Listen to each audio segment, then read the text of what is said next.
I'd like to welcome you in the mighty name of Jesus. Let's thank God for bringing us into a new Sunday, for giving us this beautiful day. Amen.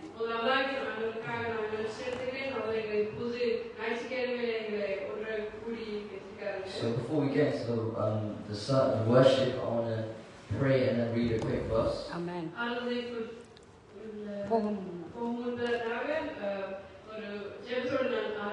So his Bible has a prayer with me.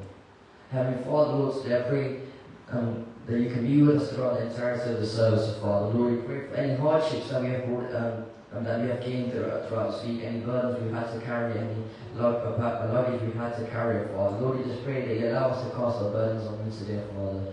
Allow us to cast our burdens on your firm foundation, Father. So know that no harm can come against us, Lord. No deadly pestilence can come against us, Lord. Lord, we just pray that your power can remain, stay at higher, Father, within us, Lord. We pray that the Spirit can work through us today, and that the Son is also blessed, Father. Also in Jesus' name we pray. Amen. Matthew chapter 7, verse 27, which reads, "When the rain and floods come, and the winds beat against the house, it will collapse with a mighty crash." பெருமலை சொரிந்து பெருவெள்ளம் வந்து காற்று அடித்து அந்த வீட்டின் மேல் மோதின போது அது விழுந்தது, விழுந்து முழுவதும் அழிந்தது என்றார். Amen. Earlier in the verse it also mentions God being the firm foundation, which it doesn't translate exactly in Tamil, but God is our firm foundation. அவர் எங்களுடைய அஸ்திவாரமாக இருக்கிறார். So when we sing the song, we have to know that He is the only reliable person that we'll ever meet in our life, who is 100% reliable. So let's sing this song and know that He is there for us. Amen.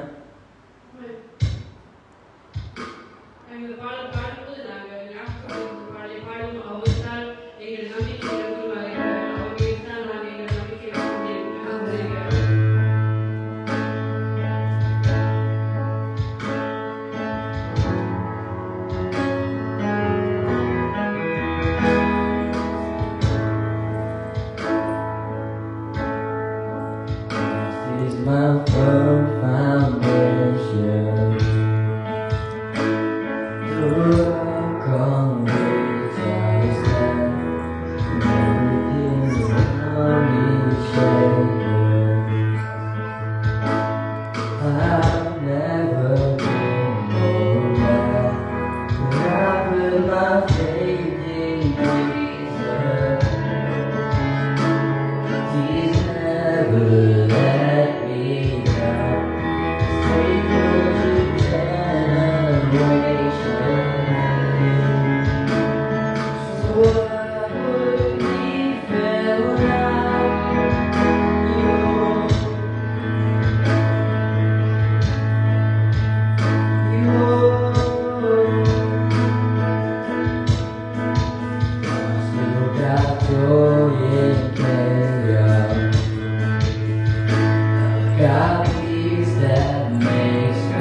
everything around me shaken. I've never been more glad that I put my faith in Jesus. He's never let me down. He's faithful through generations. So I will leave him now. You won't. You won't. You won't fail. You won't fail. You won't fail. You won't fail.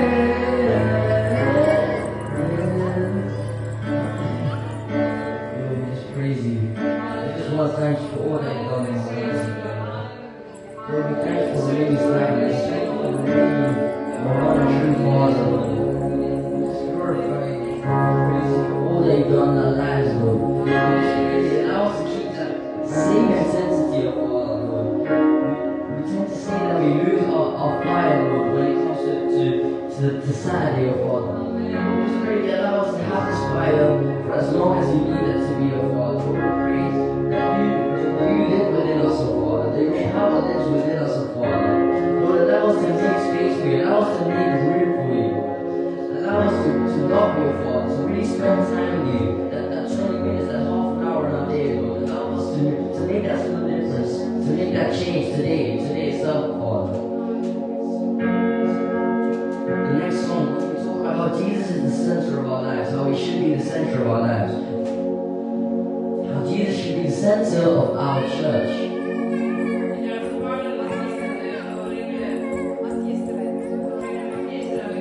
How nothing else matters, but only God will suffice our needs. Amen?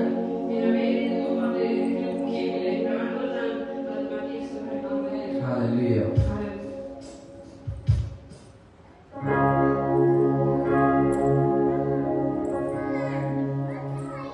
Jesus,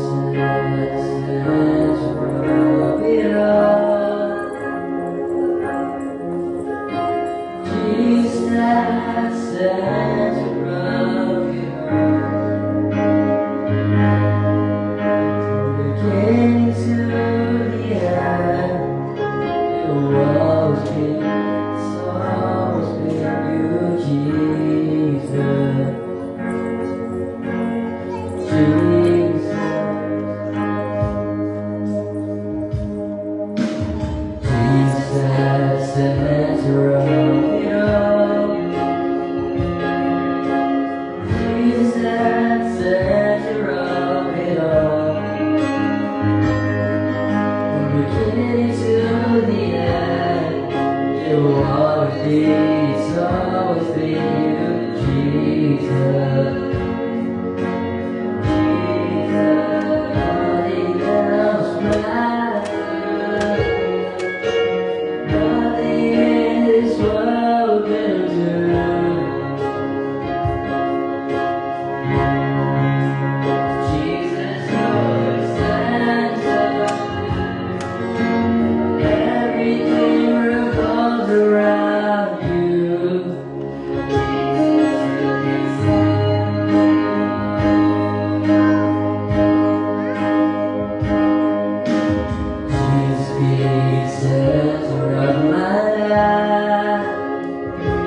Everything revolves around you, Jesus, you are.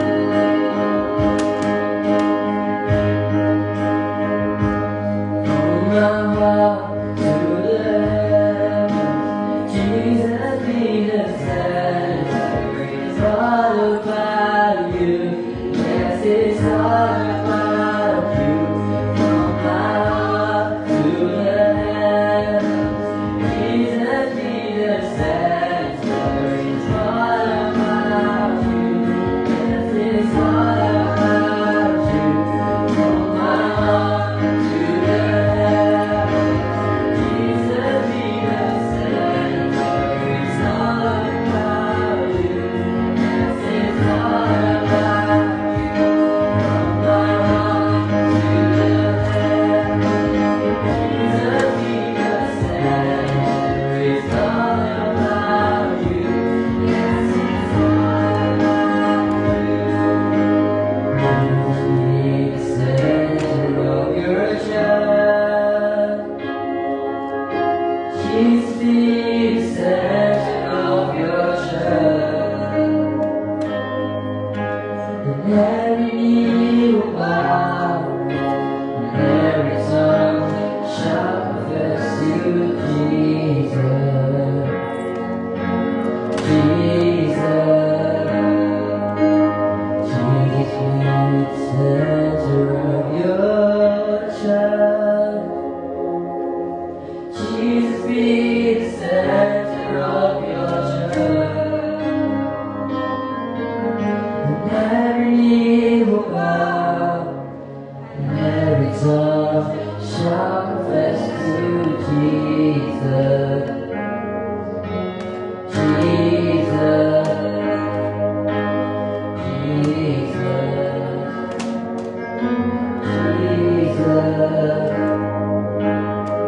Jesus.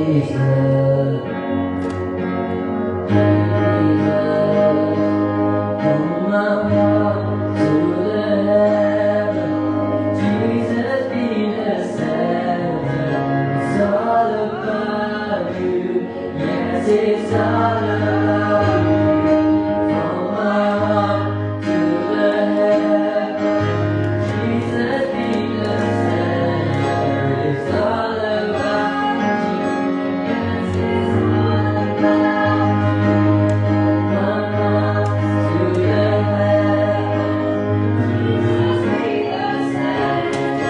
It's all about you. Yes, it's all about you. It's all about you. Yes, it's all about you. It's all about you. Yes, it's all about you.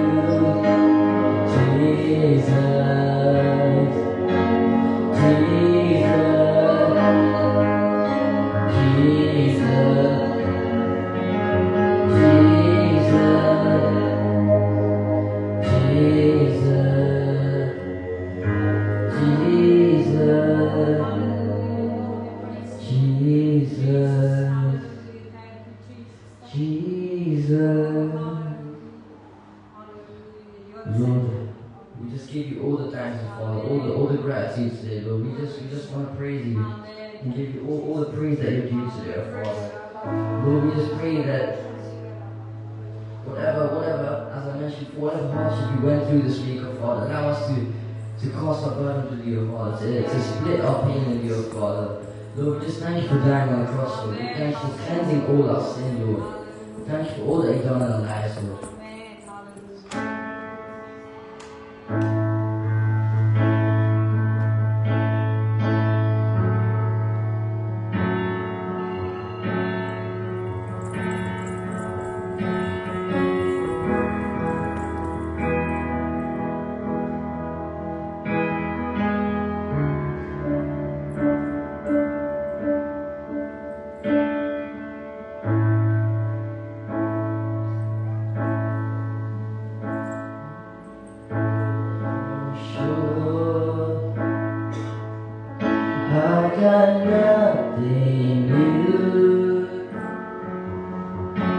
How could I express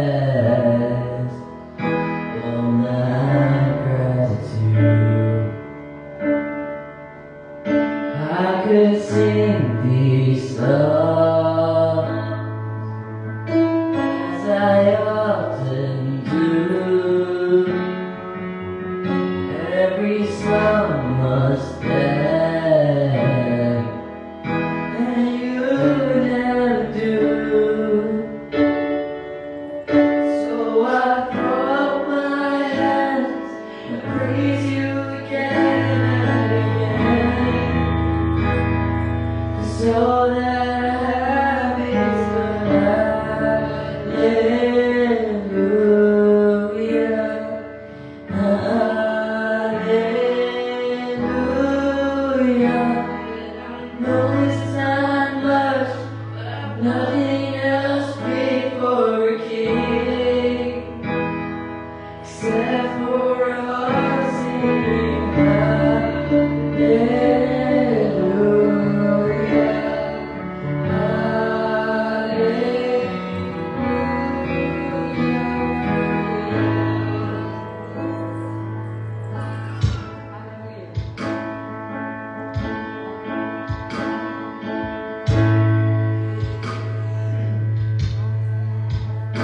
I've got one response, I've got just one move, with my arms stretched wide, I will worship you.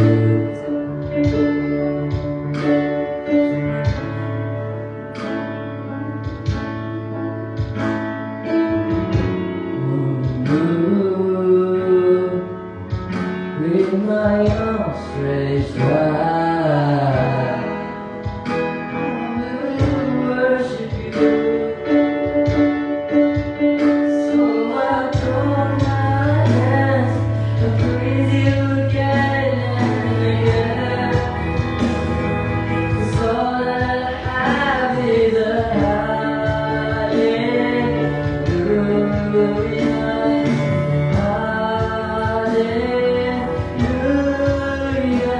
And I know it's not much, nothing else fit for a king, except for singing hallelujah,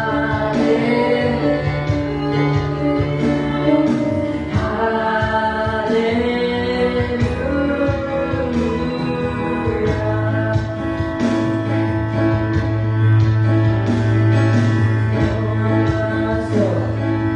Don't you get shy of me, lift up your song, 'cause you got a light inside those lungs. Get up and praise the Lord. Oh my soul, don't you get shy of me, lift up your song, 'cause you got a light inside those lungs. Get up and praise the Lord.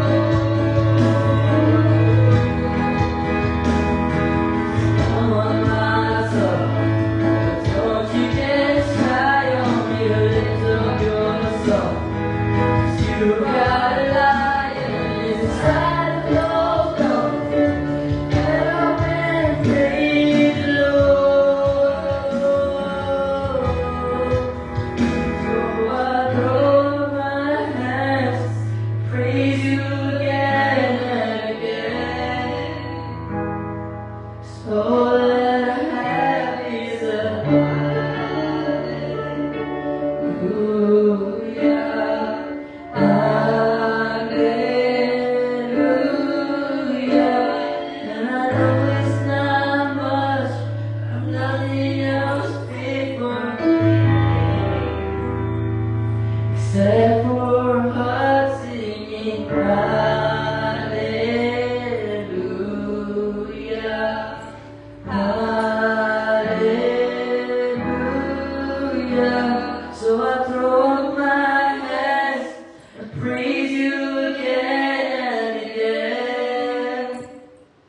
So that I have is a hallelujah, hallelujah. I know it's not much, but I nothing else fit for a king, except for heart singing hallelujah,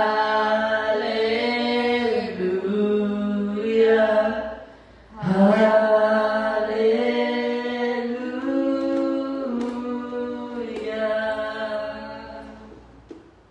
Hallelujah, we praise you, Lord. Hallelujah, thank you, Jesus.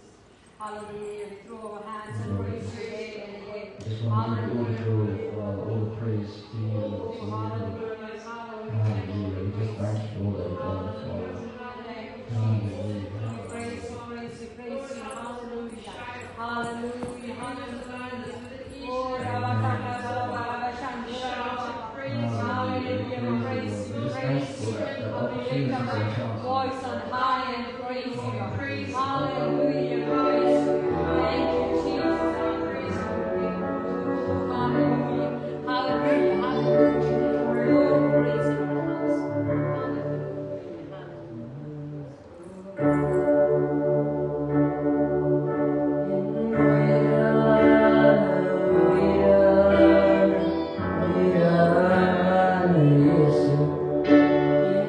Yeah.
So today, because God's goodness and mercy is following us, we are able to praise Him.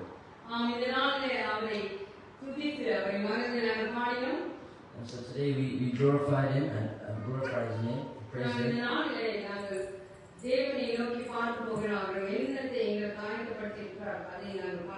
We're going to look at what God has prepared for us.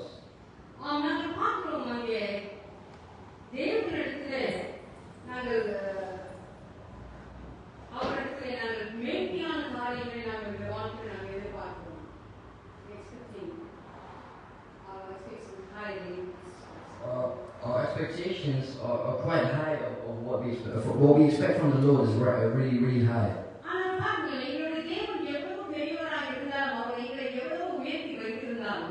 No matter how big and mighty our God is and how much we lift Him up, even if He has lifted us up,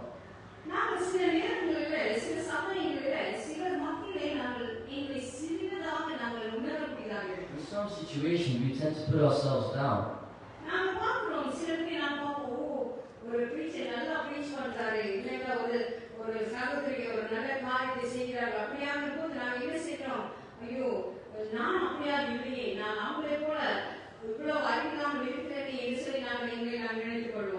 We might, for example, when seeing a preacher with a lot of Bible knowledge speak, you might be sad or upset about you not having that level of knowledge yet.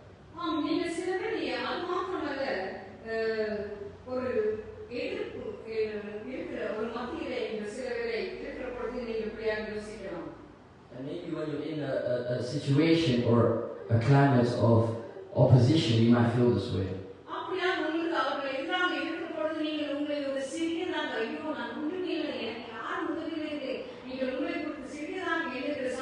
And so you might belittle yourself and feel that there is no one around you to support you.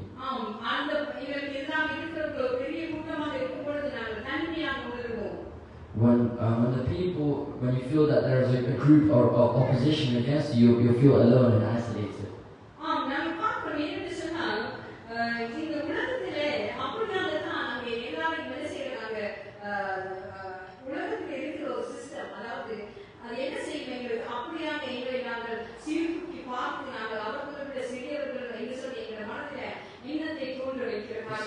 The ideologies and the system of the world has made us compare ourselves each and every person that we meet.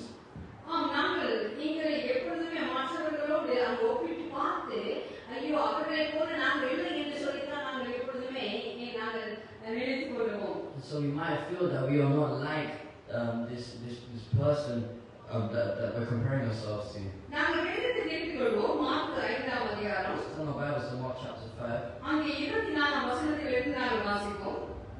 Let's turn our Bibles to the 24th verse.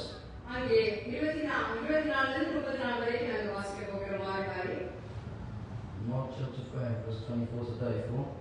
அங்கே பார்த்தா அங்கே என்ன நடக்கிறது? அவர் என்னோட கூட போனார். திரளான ஜனங்கள் அவருக்கு பின் சென்று அவரை நெருக்கினார்கள். Jesus went with him and all the people followed. அப்பொழுது 12 வருஷமாய் பெரும்பாலான ஒரு ஸ்திரீ, a woman in the crowd had suffered for 12 years. அநேக வருடங்களால் மிகவும் வருத்தப்பட்டு தனக்கு உண்டானவை எல்லாம் செலவழித்து சற்றாலும் குணமடையாமல் அதிக வருத்தப்படுகிற பொழுது, she had suffered a great deal from many doctors, and over the years she had spent everything she had to pay them, but she had gotten no better. In fact, she had gotten worse.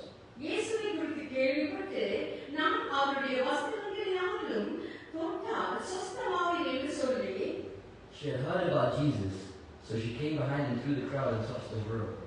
ஜன கூட்டத்துக்குள்ளே அவருக்கு பின்னாக வந்து அவருடைய வஸ்திரத்தை தொட்டாள். For she thought to herself, if I can just touch his robe, I will be healed. உடனே அவருடைய உதிரத்தின் ஊரல் நின்று போயிற்று. அந்த வேதனை நீங்கி ஆரோக்கியம் அடைந்தார்.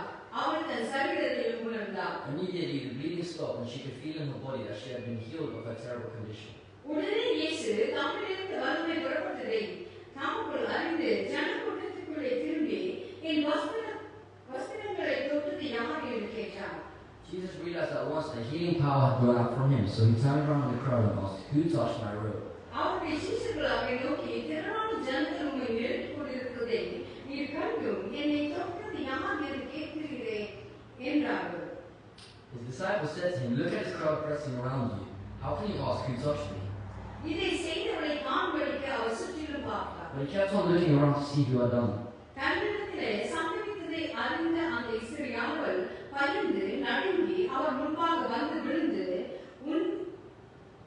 உண்மையெல்லாம் அவருக்கு சொன்னார். And the frightened woman, trembling at the realization of what happened to her, came and fell to her knees in front of him and told him what she had done.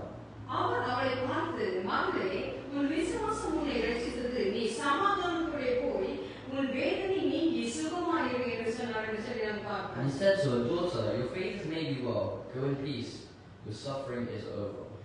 நாங்கள் பார்க்கிறோம் இந்த இடத்துல அந்த வருத்தப்படுகிற ஒரு சரீரத்தை ஒரு சரீர விளையினத்தோடு இருக்கிற சகோதரியை குறித்து நாங்கள் இங்கே வாசிக்கிறோம். So we're reading about someone who is suffering from a sickness. அங்கே அவளுடைய அந்த விளையினத்துல அவள் தான் ஒரு கீழானவள் இல்லை என்றால் ஒரு அசுசியானவள் என்று சொல்லி எல்லாராலும் நினைக்கப்பட்ட ஒரு சகோதரியாக இருக்கிறாள். You see, due to her sickness, she's made to feel low and dirty compared to the other people. நாங்கள் பார்க்கிறோம் அந்த காலத்துல இருந்த சட்டத்திட்டங்கள் அப்படியாக இருந்தது.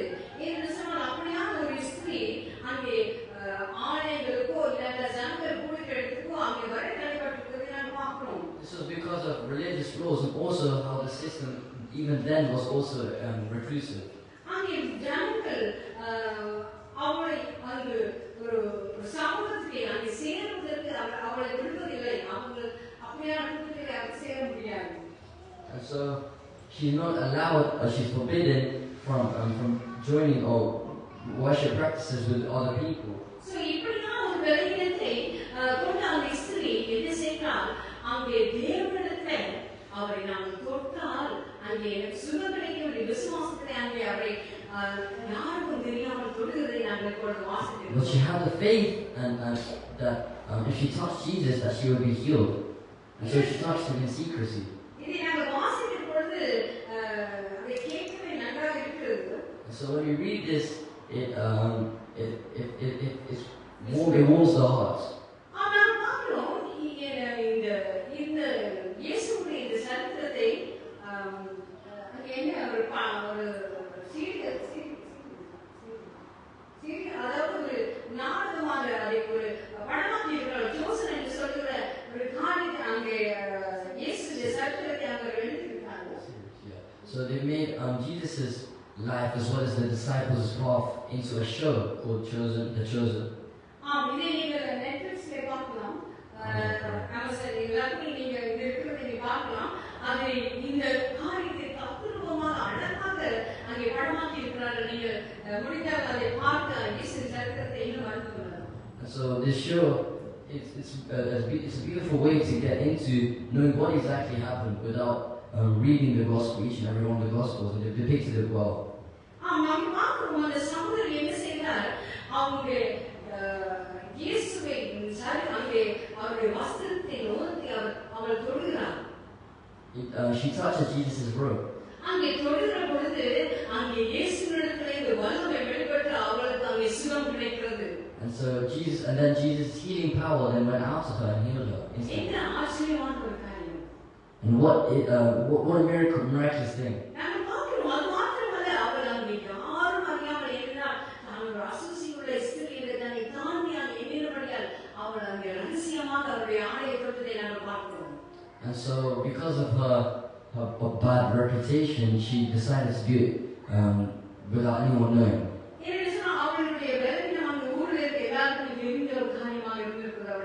Because obviously it was a known fact that she was someone that no one would go near because of her sickness.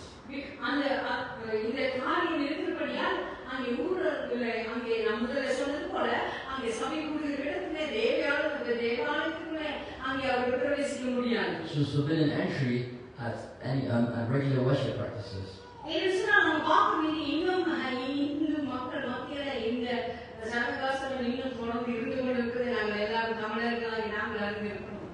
And so, as Tamil Christians, we can see, we know that these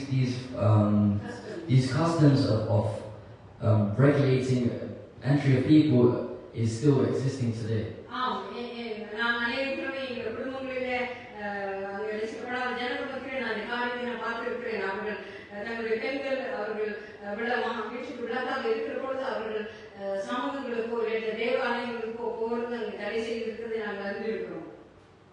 So you see that sometimes people are not let in to the churches as non-believers for no reason.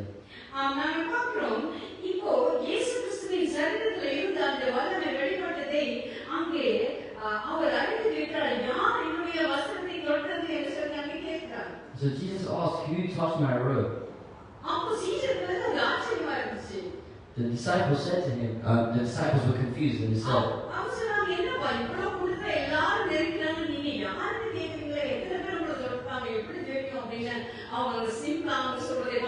they said, "There's about 100 people around you. How would we know who touched you?"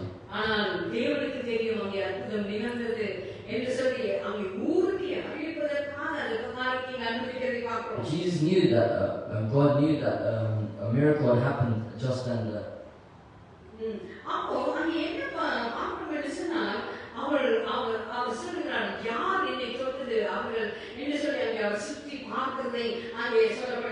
So in order to show this miracle in front of everyone, Jesus asked, "Who touched my robe?" And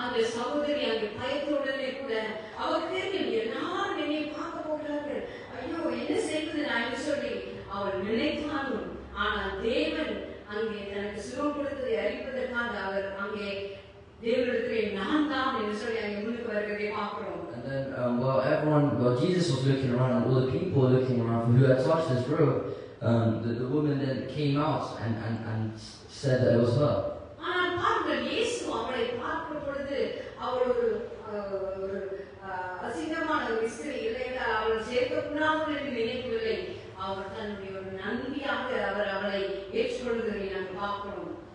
And so Jesus saw her as a friend.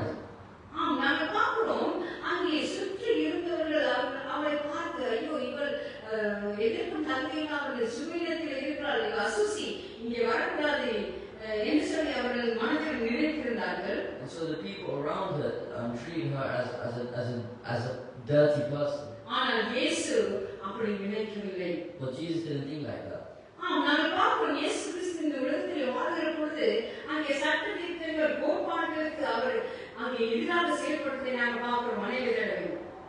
We see that he challenged human systems that created superiority within civilizations. And so he wanted to elevate everyone equally. And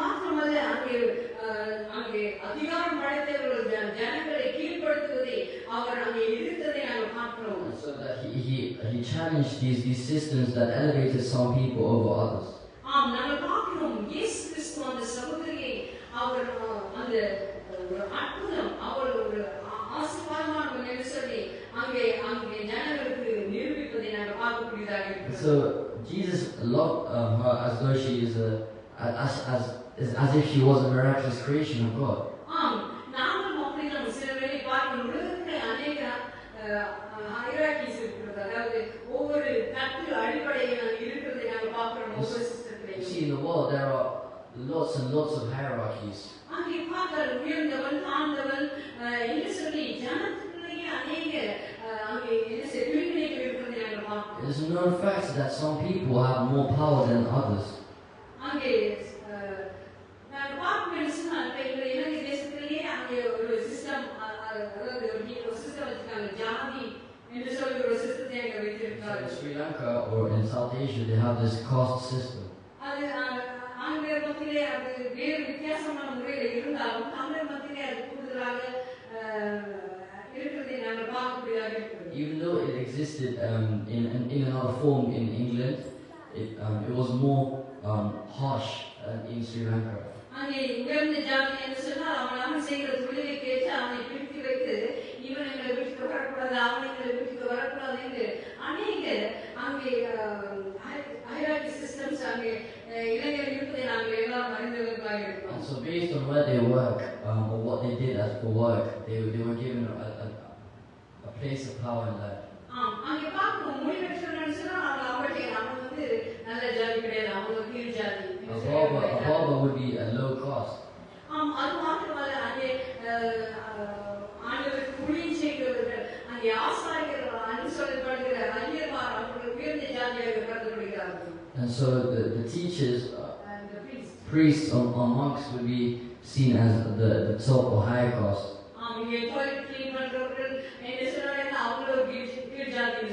So cleaners would be seen as low caste. Fishers were low caste.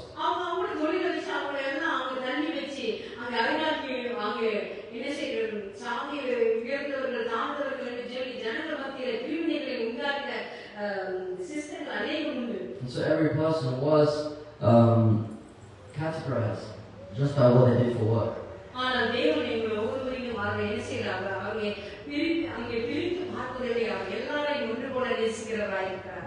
God doesn't see others better than others. He saw them all as equal.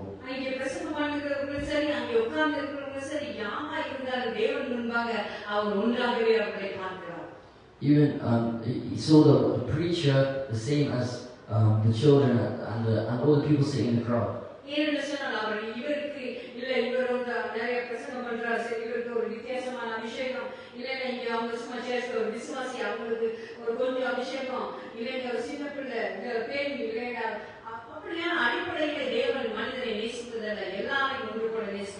God doesn't love the person who has done more for them than the sinner on the street. He loves all equally. Should we read James chapter 2 verse 1 to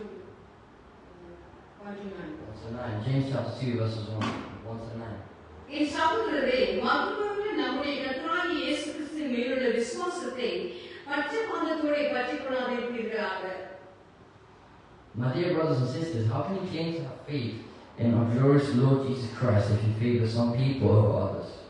ஏனெனில் பொன் மோதிரமும் மினுக்குள்ள வஸ்திரமும் தரித்திருக்கிற ஒரு மனுஷனும் கம்மியான வஸ்திரம் தரித்திருக்கிற ஒரு தரித்திரனும் உங்கள் ஆலயத்தில் வரும்போது, suppose someone comes into a meeting dressed in fancy clothes and expensive jewelry, and another comes in who is poor and dressed in dirty clothes.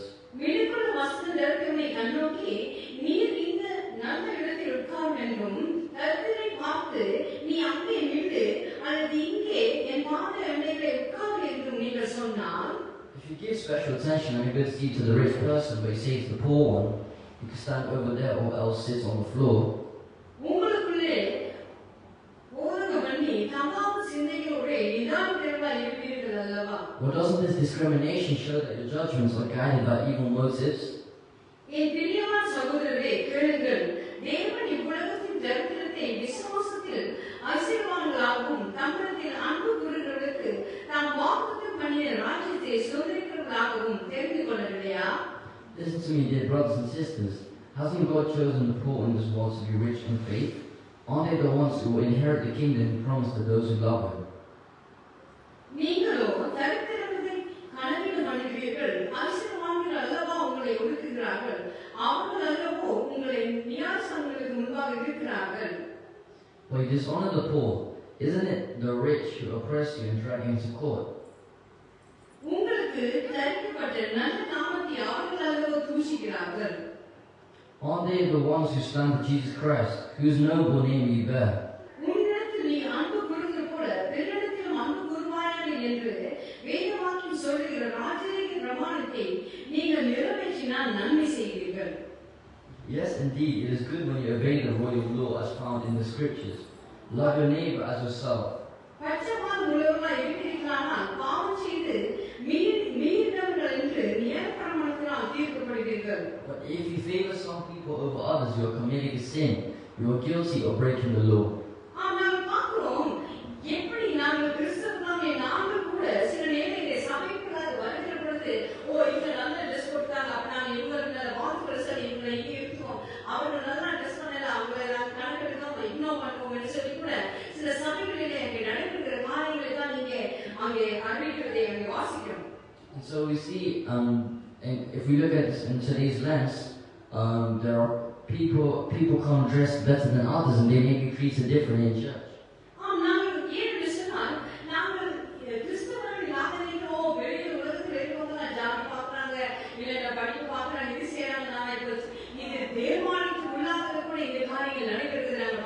We as Christians may believe that judgment is only outside of the church, but it's simply not true.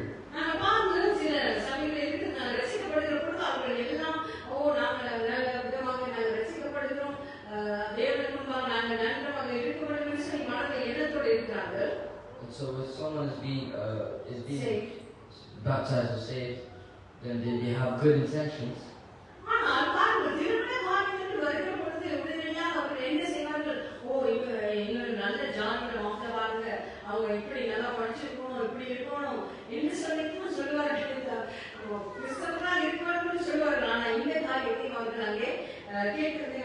And then when it comes to marriage, for example, they'll look at a lot of things other than just being a Christian.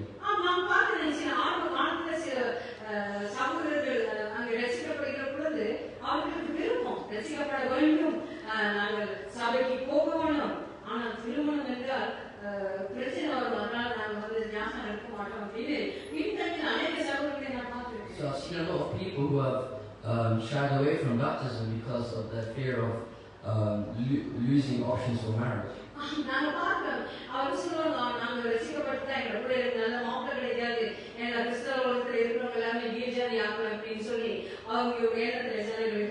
And so if we're saved, then we might feel that then they say that they won't get a good groom or bride. Praise the Lord. Because my 3 children are married. And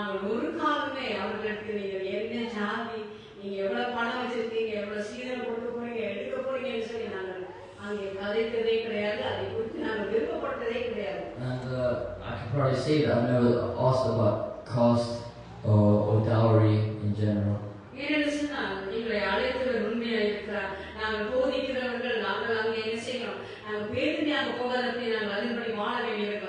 the one who has called us is true, and because we have to live according, we have to practice what we preach.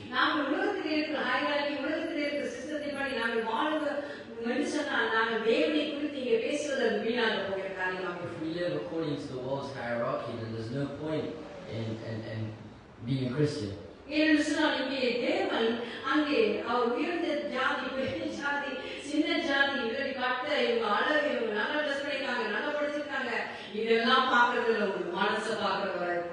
So God doesn't look at the outer appearance, but He looks at your heart.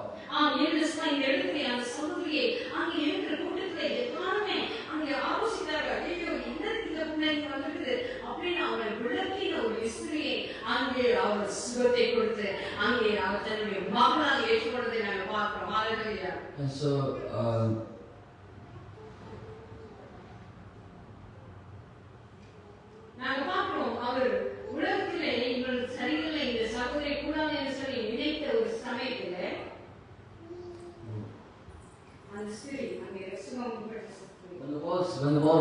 sick woman in bad land. ஆனால் அவர் தன்னுடைய மகளாக தேவன் அவரை ஏற்றுக்கொண்டதை நாம் பார்க்கிறோம். Jesus accepted her as a daughter. நாமும் அப்படித்தான் அவர் பார்வைக்கு அழகாக இருக்கிறது என்ற வாழ்க்கை நாம் தெரிந்து கொள்கிறோம். And so we also Few things that's beautiful in us. ஆனால் தேவன் அதை பார்ப்பது கிடையாது. God doesn't look at that. அவர் எங்களுடைய உள்ளத்தை பார்க்கிறார். He looks at our heart. உங்களுடைய நோக்கத்தை அறிகிறார். He knows your intentions. நீங்கள் உங்களுடைய வாயிலே சொல் பிரவாதத்துக்கு முன்னே எங்கள் தேவைகளை அறிந்தவராய் He இருக்கிறார். knows our needs before our words say it. ஆம், அப்படி என்று சொன்னால் நீங்க நினைத்து பாருங்கள், எங்கள் சிந்தனையிலே ஒரு காரியம் தோன்றும் முன்பாக அவர் அறிந்திருக்கிறார். He knows our thoughts before we think them. ஆம், அதுபோல நாங்கள் கவனமாக இருக்க வேண்டும் என்ற வாழ்க்கையில். So we have to be careful on நாம் that. நினைக்கிறோம் ஆண்டவருக்கு ஒன்றும் தெரியாது, நாங்கள் எல்லாத்தையும் செய்து விட்டு போகலாம், கடைசியில் வந்து மன்னிப்பு கேட்கலாம் நாம் நினைக்கிறோம். We might think, oh, God doesn't know what we're doing. We can always ask forgiveness in the end. ஏன்னா நாங்கள் ஆண்டவரோட ரொம்ப ஸ்மார்ட்டா ஆக்ட் பண்றோம். Because we are smarter than God. என்னென்னு சொன்னால் என்னுடைய சகோதரனுக்கு அவர் வாழ்ந்த காலத்தில் இருக்கிற பொழுது ஞானஸ்நானம் எடுக்க சொல்லி அநேக தடவை என்னுடைய தாய் அங்கே கேட்டிருக்கிறார்கள். My brother, my mother asked my brother a lot of times when we were younger to get baptized. Pastor Manoraj கூட அநேக தடவை என்னுடைய சகோதரனோட கதைத்து அங்கே சொல்லியிருக்கிறாங்க, ராஜா நீங்க எப்ப ஞானஸ்நானத்துக்கு போயினீங்க, அவர் சப்டிலா ரொம்ப சப்டிலா கேட்டிருக்கிறார் அநேக தடவை. Pastor Manaraj has also asked a lot of times. Also used to ask a lot of times. அப்போ அவர் உண்மை சொல்ல மாட்டார். But he would never say our anything. சிரித்துட்டு போவார். He would just laugh at ஆனா us. எங்களுக்கு சொல்லுவார். And then he would say to us, actually இப்போ உங்க லைஃப் ரொம்ப என்ஜாய் பண்ண வேண்டிய வயசுக்கு நான் நல்லா என்ஜாய் பண்ணணும். வயசு போன பிறகு நான் ஆண்டவரை ஏற்றுக்கொள்கிறேன், நான் ஞானஸ்நானம் பெற்றுக் கொடுக்கிறேன்னு சொன்னார். and he said, now is the time to enjoy life. I'll get baptized later. ஆனா தேவனுக்கு அது தேவையில்லை. But God doesn't need that. அவர் வயசு போன பிறகு ஞானஸ்நானம் எடுத்தார், அது உண்மைதான். He did get baptized when he was older. அவருக்கு அது பிரயோஜனம். But that was good for him. ஆனால் மற்றவர்களுக்கு என்ன பிரயோஜனம் அதனால்? How does that help others? ஏன்னு சொன்னா நாங்க பார்க்கிறோம், தேவனுக்கு வாலிபர்கள் தேவை. அங்கே என்ன அவரை ஏற்றுக்கொண்டு அவங்க ஞானஸ்நானம் எடுத்து அவருக்கு அவங்க ஓடுகிற வாலிபர்கள் தேவையாக இருக்கிறது. Because God needs youth in his life that are willing to give themselves to him. ஏன்னு சொன்னால் அங்கே நாங்கள் எல்லாம் அங்கே பாதி எரிந்து போன விழுதுகளாக இருக்கிறவங்கள வாழ்க்கையில Because we are half burnt candles. வாலிபர்கள் அங்கே முழுவதுமாக இருக்கிறவர்கள் அங்கே விழுதுகளாக இருக்கிறார்கள். Youth are full candles. அங்கே அவர்களை நாங்கள் தேவனுக்காக அங்கே அவர்கள் அங்கே ஊழியம் செய்யக்கூடிய அவர்களை உந்தி அவர்களை நாங்கள் வழிநடத்த வேண்டியவர்களாக And so இருக்கிறோம். we have to push them into doing more ministry, to getting more involved. பாருங்க, பழைய ஏற்பாடு வாசிக்கிற பிள்ளைங்க யோசிப்பாங்க, ஓ இங்க அவர் 40 வயசு ஆண்டவரை ஏற்றுக்கொண்டார், 30 வயசு அங்கே 80 வயசு வரைக்கும் நாங்கள் யோசிப்பாடு காரியத்தை நீங்க வாசித்திருந்த பாதையில அவர் 40 வயசுல இருந்த பலத்தை போல 80 வயசுலயும் அவங்க இருந்தாருன்னு சொல்லி நாங்கள் வாசிக்கிறோம். If you read the Old Testament, then you would see it says he was saved at 40 years old. Joshua was as strong as he was at 40 in his 80s. சிலர் நீங்க யோசிக்கணும், ரொம்ப யங்கா இருக்கு, இப்பதான் நான் அவங்களை குடி சேர்த்ததில்ல, நான் 80ல போய் யாரு யோசுவா செஞ்சது கூட நான் அந்த வயசுக்கு செய்யலாம் சிலர் நீங்க யோசிச்சுட்டு இருக்கோம். You might think, oh, I'm very young. I can do what Joshua did when I'm 80. ஆனால் நீங்க ஒண்ணு யோசிக்கணும், We have to think of one thing. அந்த காலத்துல அவங்களோட லைஃப் எப்படி இருக்கு, ரொம்ப பெருசு, அது 100 120 900 அப்படியெல்லாம் இருந்துச்சு, அந்த காலம் முடிஞ்சு போச்சு. And so back then they used to live for much longer than 100 years. ஆனால் இப்பொழுது காலம் என்ன, 50 60 70 80 கூட தாண்டாங்க. அப்படியான ஒரு காலத்துல இருக்கிற போது சிறு பிள்ளைகள் அங்கே எடுத்து ஆண்டவருக்காக ஊழியம் செய்யறாங்க. ஹalleluya. Because we're in a society now where most people don't get to make it past 70 or 80. ஆம், இந்த நாளிலே வாலிபர்களாகிய உங்களை பார்த்து நான் தேவன் பேசுகிறேன். So today as youth, God is looking at you. ஆம், இந்த நாளிலே நீங்கள் உங்களுடைய வாழ்க்கையை தேவனுக்கு அர்ப்பணித்து உங்களுடைய வாழ்க்கை உலகத்துக்கு வந்த பிரயோஜனத்தை நீங்கள் அங்கே பயன்படுத்த வேண்டியிருக்கிறார்கள். So you have to give your life to the Lord. To the Lord. ஆம், மற்றவர்களுடைய சேவையில் நீங்கள் இருக்க வேண்டும். அதுதான் ஆண்டவர் You have to involve yourself in other people's lives. நீங்கள் ரட்சிக்கப்பட்ட பொழுது நீங்க என்ன சொன்னீங்க, அந்த ரட்சிக்கப்பட்டு விட்டேன் என்று சொல்லி விட்டுவிடக்கூடாது. So when you are saved, you shouldn't just leave it at that. நீங்க அங்க ரட்சிக்கப்பட்டு நாங்கள் ரட்சிக்கப்பட்டு விட்டேன் நாங்கள் சொல்லி ரட்சிக்கப்பட்டு அப்படியே சபையில வந்து உட்கார்ந்துக்கிறதுக்கு ஆண்டவர் உங்களை அழைக்கவில்லை. God didn't call you just to be saved in the church. நீங்கள் எழுந்து தேவனுக்காக அநேக ஆத்துமாக்களை யாதனை செய்யும்படியாக அவர் உங்களை தெரிந்து He கொண்டிருக்கிறார். wants you to stand up and save.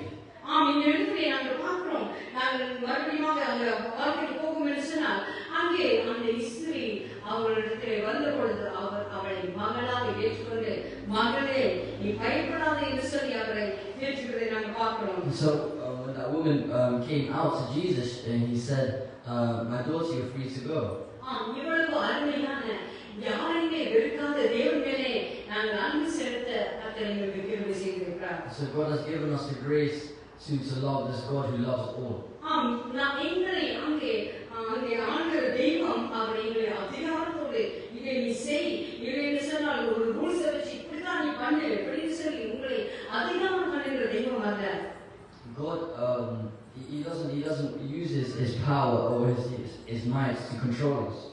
ஆனால் அவர் அதுக்கு பதிலாக என்ன செய்கிறார்? அவருடைய வல்லமையை அவர் எங்கள் மேல பயன்படுத்தி அவருடைய வல்லமை என்ன அவருடைய அன்பினாலே எங்களை அனைத்து வழிநடத்துகிறார். Instead he uses his power to love us.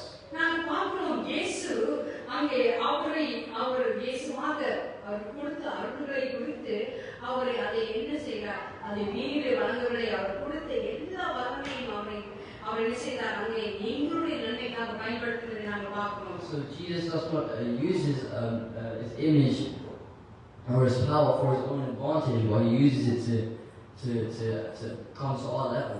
நாங்கள் பார்க்கிறோம் என்ன சொன்னால் அவர் தன்னைத்தானே வெறுத்து அங்கே வெறுமையாக்கி அவர் என்ன செய்தார்? அவர் எங்களை அன்பு கூர்ந்தார் என்று சொல்லி நாங்கள் பார்க்கிறோம். We see that he made himself a human and loved us in that form.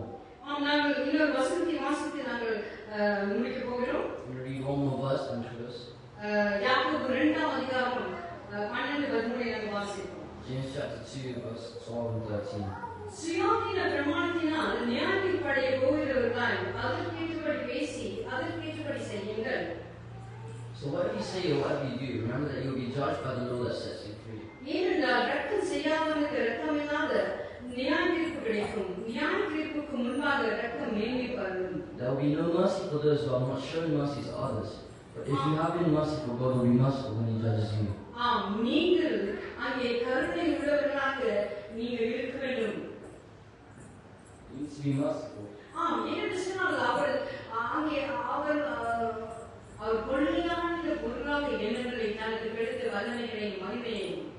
Because he doesn't want to steal from us the power that he's given us. கொள்ளையாளர் பொருளாக சொல்கிற பொழுது அங்கே அவருக்கு கிடைத்த வல்லமைகள் எல்லாத்தையும் அவர்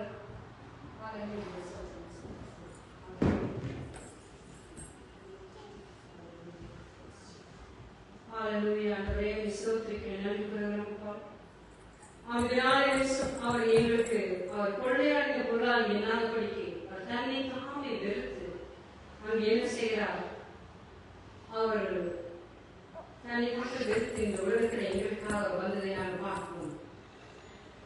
ஹalleluya ஸ்தோத்திரம். ஹalleluya. நாங்கள் பார்க்கிறோம் அவர் எங்களுக்கு கற்றுக் கொடுக்கிற காரியம் என்னவென்று சொன்னால், what God is teaching us here is நாங்கள் எப்படி சமாதானமாக சுதந்திரமாக வாழ வேண்டும் என்று அவர்கள் காட்டிக் கொடுக்கிறார். how we can live a peaceful, freedom life. நாங்கள் எப்படி தேவனுக்குள்ளாக நாங்கள் எல்லாரையும் ஒன்று போல நினைத்து நாங்களும் அவரை போல வாழ வேண்டியவர்களாக இருக்கிறோம். We have to learn to see each other as equals and live in a community where everyone is accepted. ஏனென்று சொன்னால் நாங்கள் பார்க்கிற மனிதர்கள் அவர் தெய்வத்தின் சாயலால் நாங்கள் படைக்கப்பட்டவர்களாக இருக்கிறார்கள். Because they all have been created in the image of God. இதனால் எல்லாமே நாங்கள் நினைக்க வேண்டிய காரியம் என்னவென்றால், the thing that we have to think about today and reflect upon is, ஏனென்று சொன்னால் நாங்கள் வாழ்கிறோம் இந்த காலம் என்னென்று சொன்னால் மனிதனுடைய சட்டத்திட்டங்களுக்குள்ளாக மனிதனுடைய அதிகாரத்துக்குள்ளாக நாங்கள் வாழ்ந்து கொண்டிருக்கிறோமா இல்லையா? தேவனுடைய அதிகாரத்தில் வாழ்கிறோமா என்று நான் சிந்திக்க பார்க்க வேண்டியதாக இருக்கிறோம். We have to examine ourselves whether we are living according to the hierarchies of this world or if we are living according to the hierarchies that God has created for us. நாங்கள் தேவனுடைய அந்த அடிப்படையிலே நாங்கள் என்ன செய்ய வேண்டியவர்களாக இருக்கிறோம்? நாங்கள் அன்பை மற்றவர்களுக்கு காட்டுகிறவர்களாக, மற்றவர்களை மதிக்கிறவர்களாக, மற்றவர்களை எங்களை விட கீழாக இல்லாதபடி அவர்களை மேலாக எண்ணுகிற பிள்ளைகளாக நாங்கள் வாழ வேண்டியவர்களாக இருக்கிறோம். If you become children of God, you will accept others from other levels of hierarchies and see them as one, or even lift them up above us and nurture each other. நாங்கள் பார்க்கும் நான் வாசித்த அந்த அதிகாரத்தை அவர் 12 வருஷமாக அங்கே அவர் விழுந்திருக்கிற இருந்ததை நாங்கள் பார்க்கிறோம். You can see but we read before that she was for 12 years she had the sickness. அப்போ எண்ணி பாருங்கள், அந்த 12 வருடம் அவளை யாருமே மதிக்கவில்லை, யாருமே அவளை சேர்த்துக் கொள்ளவில்லை. அவள் தனிமையிலே வாழ்ந்த வாழ்க்கையாக இருந்ததை நாங்கள் பார்க்கிறோம். We can see that she lived a life of loneliness, and because she was not heard and not accepted in the community. அங்கே பார்க்கிறோம், அவள் அப்படி தாழ்மையாக தனிப்பட்டதிலே அவள் இருந்தாலும் கூட தெய்வனை தொடும்படியாக அந்த கூட்டத்துக்குள்ளே அவள் என்ன செய்தால் அங்கே போனதை நாங்கள் பார்க்கிறோம். We can see even though she lived a life of loneliness, she still humbled herself and she still pushed through the crowd to touch Jesus. ஏனென்று சொன்னால் விசுவாசித்தால், அவர் ஆழமாக விசுவாசித்தால் தேவன் எனக்கு உதவி செய்ய முடியும் என்று சொல்லி. Because she has such a strong faith that she believed deeply that God will help her. நாங்கள் பார்க்கிறோம், அங்கே அவள் விசுவாசத்திலே அவள் நினைத்தது சரியாக நடந்தது. அங்கே தேவன் அவளை நேசித்து அந்த சொன்ன காரியத்தை நாங்கள் பார்ப்போம். யுருகா அப்படி பார்க்கிறோம். We can see that she was right all along, that her faith it helped her because Jesus offered, he healed her according to what she desired. நாங்கள் பார்க்கிறோம் வசனங்களிலே தேவன் வெளிப்படுத்திய காரியம் அதுவாக தான் இருக்கிறது. And that is what these words that we read in Luke and Mark, that God he revealed himself and through the words in the words. And that was the whole purpose why God came to this world. It is so that we could all enter His kingdom. It is so that we can become like Him.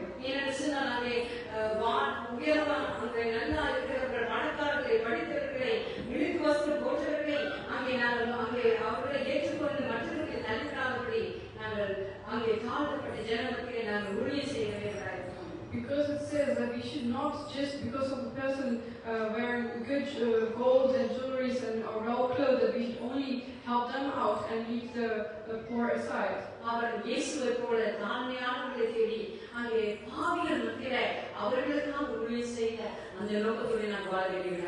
We should have those same intentions as Jesus went to help everyone out, not just the rich, but also the poor. So we should become like Him, and we should also reach out to the poor. I'd like to pray for you.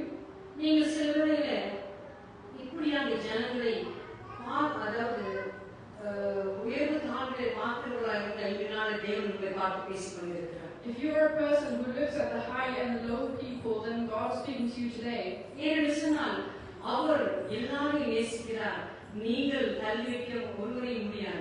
Because God loves every single person in this world, you do not have the right to push anyone aside.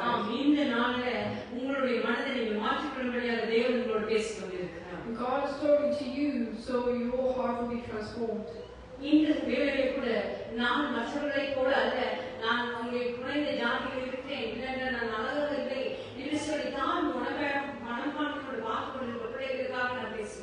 I'm talking to those who also feel very low about themselves and who they're feeling bad about their image, about the financial status of life and how they're being treated in this world. Maybe because of this sickness that you have, that just like this lady that we read about, you might be felt pushed aside.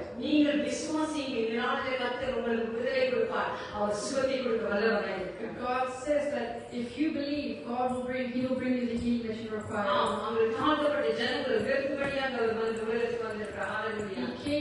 He came into this world to humble those who are in these low positions. If you fully have faith in God, He has the power to give you the healing today. Hallelujah, hallelujah. Dear Heavenly Father, we thank you, Lord.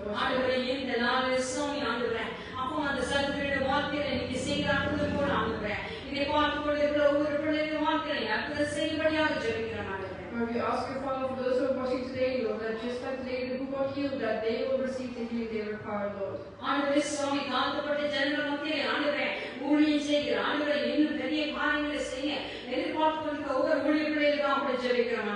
also praying for those who are doing the ministry for you, Father. They will receive the uplifting that they need in their life, Lord. I'm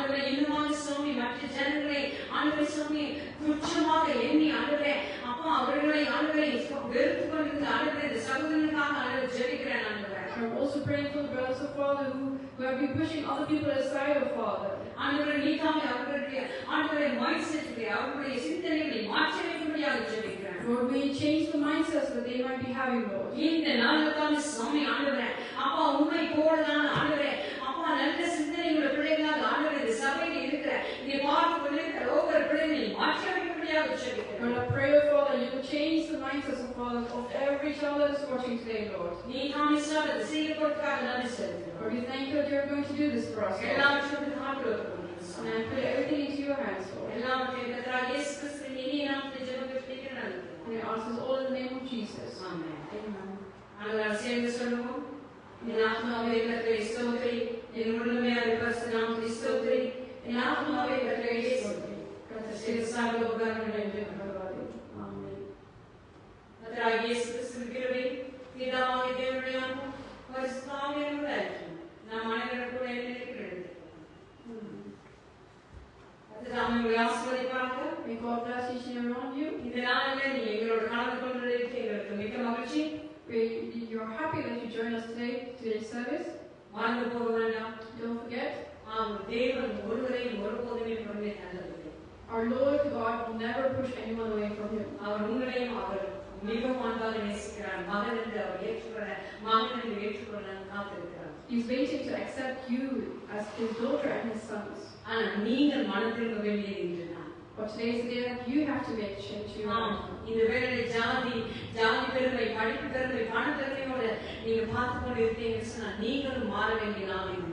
If you are feeling privileged in ways in the cost of the finances or wealth that you have or education that you have, it's the time for you to change. ஏனென்றால் இது ஒன்றுமே உங்கள் வாழ்க்கைக்கு உதவி செய்ய போகிறது கிடையாது. It's not that nothing will benefit in your life. தேவனை ஏற்றுக்கொண்டு மற்றவர்களையும் ஒன்று போல நீ நேசிக்கும்படி கர்த்தர் உங்களுக்கு நல்ல இதயத்தை தரும்படியாக நாங்கள் சொல்லிக்கிறோம். அதை நாங்கள் எதிர்பார்க்கிறோம். Hallelujah. I pray that God will give you good hearts to forget all these things, put it aside, and put God as first side. And I pray that God will make this happen in your life. இந்த நாளில் கூட கர்த்தர் தாம் உங்களோட கூட இருப்பாராக. நாங்கள் வருகிற கிழமையிலே மறுபடியும் சந்திக்க வரை கர்த்தருடைய நன்மையும் கிருபையும் கொடுக்கிறது. We ask that God will be with you until we meet again next time. May His grace and mercy follow you all days of your life. கர்த்தர் தாம் உங்களை ஆசீர்வதிப்பார். May God bless you all. Amen.